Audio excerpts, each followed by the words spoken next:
Humans are the only animals that feel shame about being naked. So the question is, does clothing protect us from the weather, or from ourselves? Every morning you do the same thing. You open your closet, choose your clothes, and step out into the world dressed. It feels normal, so normal, that almost nobody stops to ask why it even exists. Because if you really think about it, it's strange. Birds have feathers, bears have fur, reptiles have scales.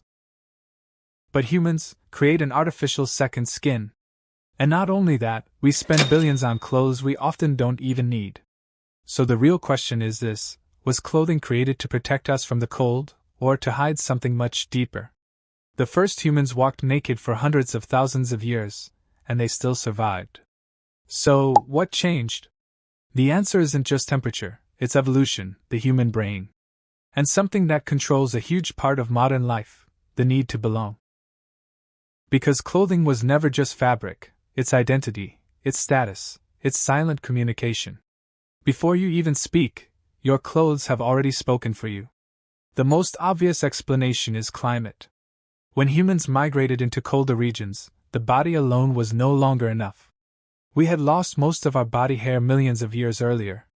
That helped us sweat more efficiently and run long distances under the sun. But in freezing environments, that same body became a disadvantage, so clothing appeared, animal skins, bones turned into needles. But here's where it gets fascinating. Many scientists believe clothing appeared relatively late compared to how old humanity is. That means that for a very long time, humans lived without feeling that being naked was a problem. Body shame wasn't natural. It was learned, and once you cover the body itself begins to carry meaning. In almost every ancient civilization, clothing showed who you were. King or peasant, warrior or priest, rich or poor. And today, we still do exactly the same thing. A suit communicates authority, a uniform communicates obedience, a lab coat communicates knowledge. The strangest part is that our brains react to it automatically. In seconds, we judge people based on how they dress. Why? Because humans survived in groups, and in large groups, quickly identifying allies, leaders, or strangers could mean the difference between life and death.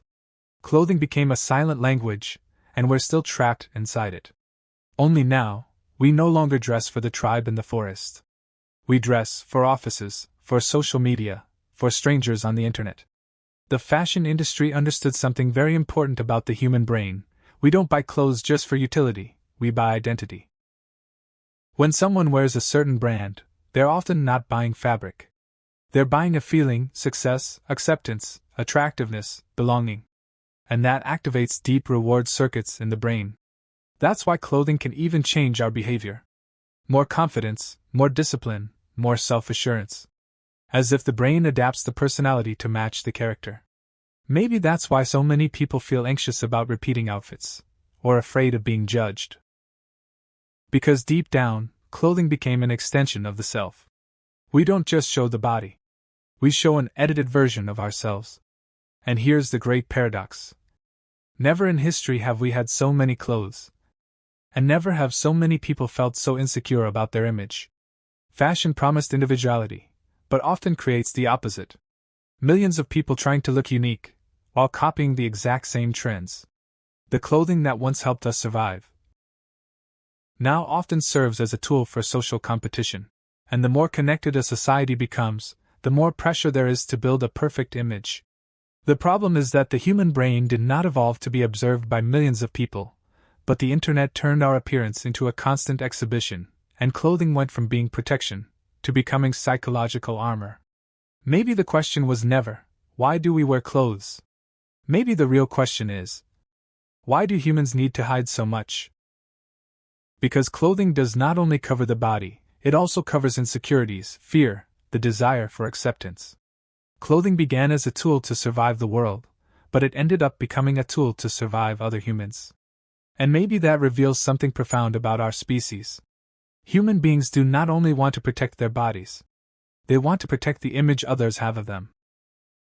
Because in the end, the most powerful fabric was never the one that covers the skin, but the one that covers our identity. Clothing protects from the cold, but also from human judgment.